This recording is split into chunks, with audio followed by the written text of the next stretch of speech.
Okay. Thank you, Sam, and good afternoon, everyone. Thank you so much for having us today, and thank you to the user CCP for this invitation. My name is Marta. I'm with my colleague Ana Soares, and we are researchers within Coimbra, and we have been working on demand-side flexibility for more than 10 years. Today, we will share with you some of our research and practical insights related to demand-side flexibility, bringing together findings from modeling and that address technical and behavioral aspects on demand-side flexibility. So first of all, we will begin by addressing some of the challenges brought by the energy transition, not all, but a few. Then we will go through some strategies to manage energy resources in the residential sector. We will discuss how can electricity dynamic prices are influenced and can be designed considering demand response.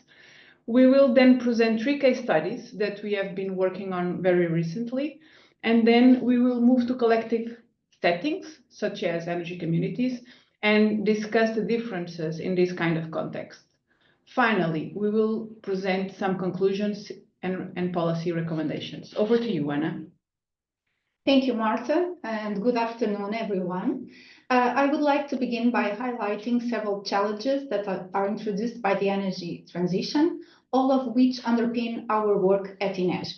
So the rapid growth of variable renewables, the need to have power systems that can adapt to fluctuating energy generation, ensuring sufficient flexibility both on the supply and on the demand sides, the activation of individual energy flexibility without compromising comfort or service quality, and also the need to automate this flexibility to enable demand response. It is also important here to address the question related to electricity pricing. Currently, our energy bill does not fully reflect the volatility that we observe in the wholesale markets. So as we look ahead, dynamic pricing is expected to become much more common, underscoring the growing importance of flexible and responsive energy management.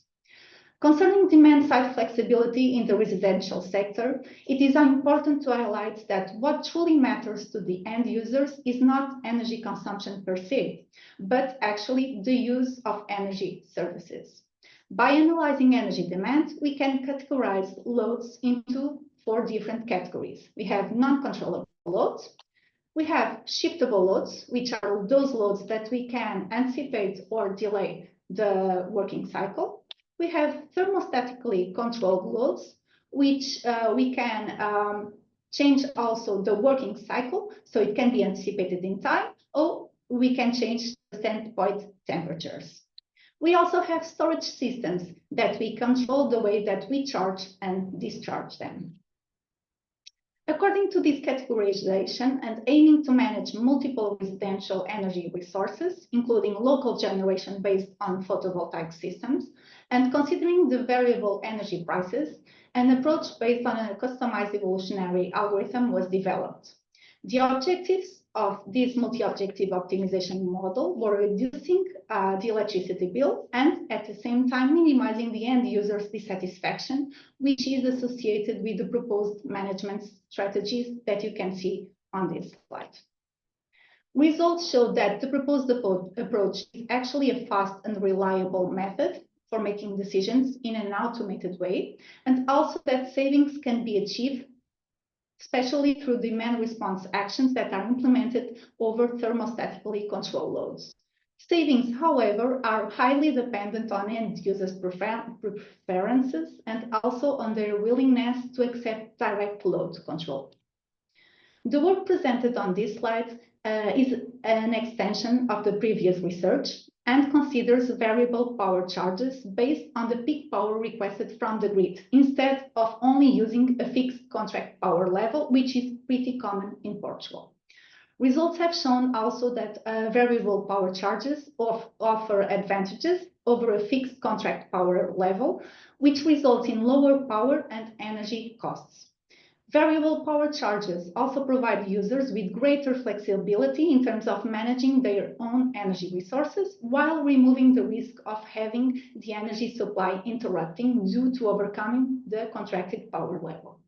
In terms of grid management, the results also show that variable power charges do not pose a risk in terms of incurring extremely high peaks of power requests. Up to this point, we have focused on the problem from the perspective of the residential end user. In this work, however, we also consider the retailer's perspective. In the electricity retail market, the retailer's goal is to determine optimal time of use prices that maximize its profits. So to achieve this, the retailer must account for consumers' demand response actions, which on this side aim to minimize the electricity bill in face of these time-varying prices. This problem is modeled as a B-level problem, where we have the retailer, who acts as the leader, and the consumer acting as the follower.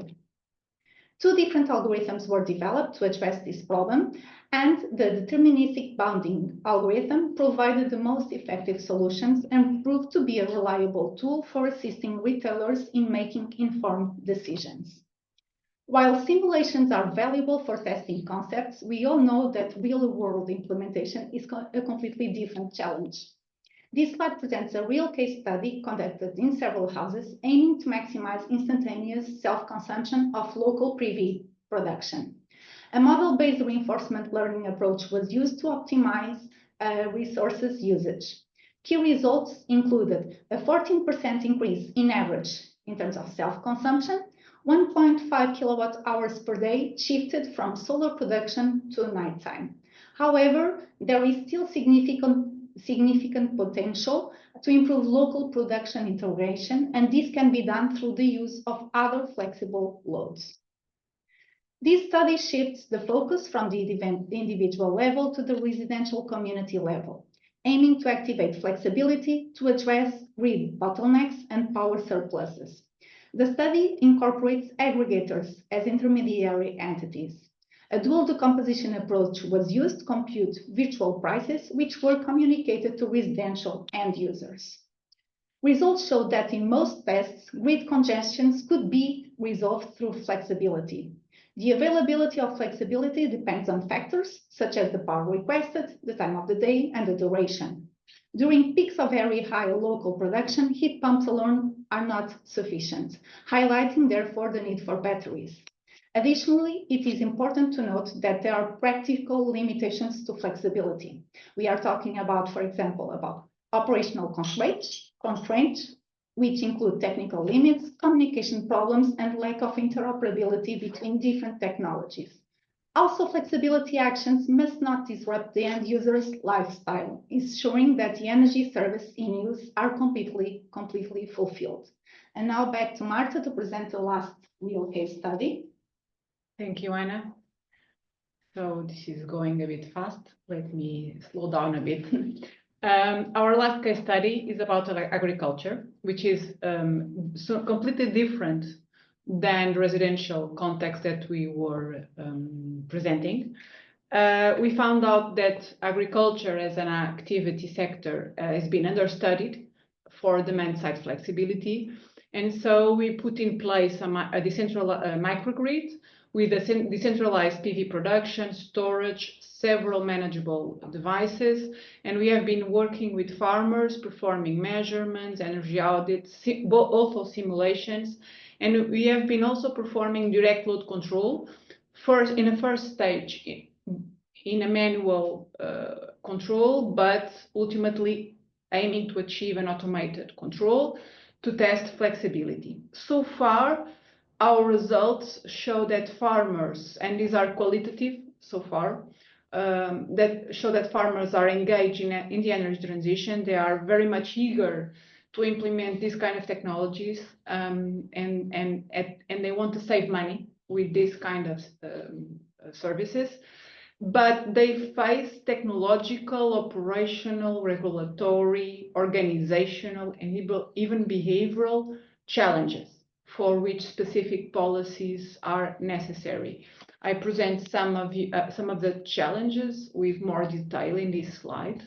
Literacy is one of the issues, but it's not the only issue. We have administrative procedures that need simplification. We need to bring together stakeholders from agriculture with the energy sector. And the technology is an important issue, but it's not the only issue to be solved. Going from an individual context to a more collective setting, we bring you also some work that we have done about energy communities. And in this slide, we provide you a glimpse of some of the collective archetypes that we can already find in real world. So energy communities may be found, originated, founded, organized through and due to different goals. And one of the goals is to gain dimension, to acquire assets, to invest in PV production, to invest in collective storage systems, or to invest in energy efficiency measures. And this is one of the models that arise in reality. Another archetype that we brought is the one in which members of the community aim to maximize self-sufficiency. And the third one is the model in which energy communities already exist, and they want to collectively engage in demand-side management strategies and flexibility markets. These are examples. Other archetypes can be read in the publication that we are citing on the bottom of the slide. Moreover, as Anna has shown before, we have been using multi-objective models to optimize the integrated usage of energy resources in the residential, but at an individual level. However, these models can also be employed to address the integrated management of energy resources in such collective settings, such as energy communities. Here, we give you an overview of the different objectives that energy communities aim to achieve, either minimizing energy bills, either minimizing dissatisfaction, or maximizing revenues, or maximizing self-sufficiency. There are a lot of things that energy communities may aim to minimize, maximize, but please remember that all of this is always constrained by physical laws, by the infrastructure, by external variables such as storage, generation, billing, whatever. And so multi-objective models are relevant tools to be used in these settings. Next, we are bringing you an example of such exercise. We modeled an energy community, a diverse one, not only composed by households, but also by small and medium enterprises and cross-sectoral activities like public lighting or EV charging stations. And in these modeling exercises, we explore demand-side flexibility to maximize the energy community self-sufficiency. The main result that we achieved was that, of course, as expected, prosumers contribute a lot to self-sufficiency. But what results demonstrated is that complementary activities help the energy communities to achieve the self-sufficiency. But one of the issues that arose from this work, which is still very relevant, and there are not much questions in the literature for this, is how to establish equitable methods to distribute costs and profits among members in such energy communities.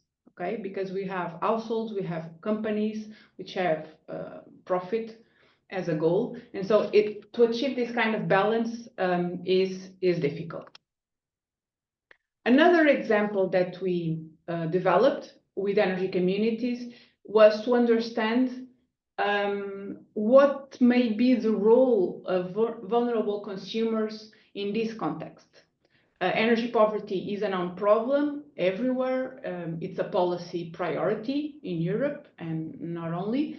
And at the first glance, one may think, okay, but why should we include vulnerable consumers in energy communities? Because they are not producing electricity, they're not prosumers, they don't have the money to produce and to invest. What we conclude from this simulation project was that, first of all, by belonging to energy communities, these vulnerable consumers benefit themselves. And so we are reducing energy poverty. Of course, this is a natural outcome of the simulation. What we were not expecting in a first glance, but was a very useful result, was concluding that vulnerable consumers, by not being prosumers, also contribute to consume locally generated energy in excess, which means that having diverse energy communities and including poor households and vulnerable households in the energy communities is beneficial from a perspective of energy balance and self-sufficiency. Finally, and we are already concluding, some final thoughts on this research. From our research over the years, we found out that there are numerous barriers to unfold. There are still numerous barriers to unfold the full potential of demand-side flexibility. It's not only about regulations, it's not only about technical or economic. We also need to consider organizational, operational, and behavioral dimensions that have multitude aspects related to them. Modeling, and in particular multi-objective modelings, are useful tools to incorporate this kind of complexity in terms of the optimum management of energy resources. They help predict, simulate, anticipate technical solutions outcomes. And so they can help us anticipate the effect of policies and design better policies. We found out also that end users' preferences and limitations play a key role in providing flexibility, and technology is not enough. This is a path to be made, and we have still a long way to go. Finally, and because this is the user CCP task, and our aim is always to help policymakers to build better policies. Policies plays a very important role in promoting demand-side flexibility. The ultimate goal is to reach decarbonization targets, but policy needs to constantly pay attention to barriers, which are evolving over time. They're not static, because people are adapting also to this dynamic context. And so be in touch and be connected with research and supported by innovative multidisciplinary research in real-world settings is quite crucial for policymaking. So thank you. I think we got this very, very fast indeed, but thank you for your attention. We hope you enjoyed this overview, and we look forward to answer your questions.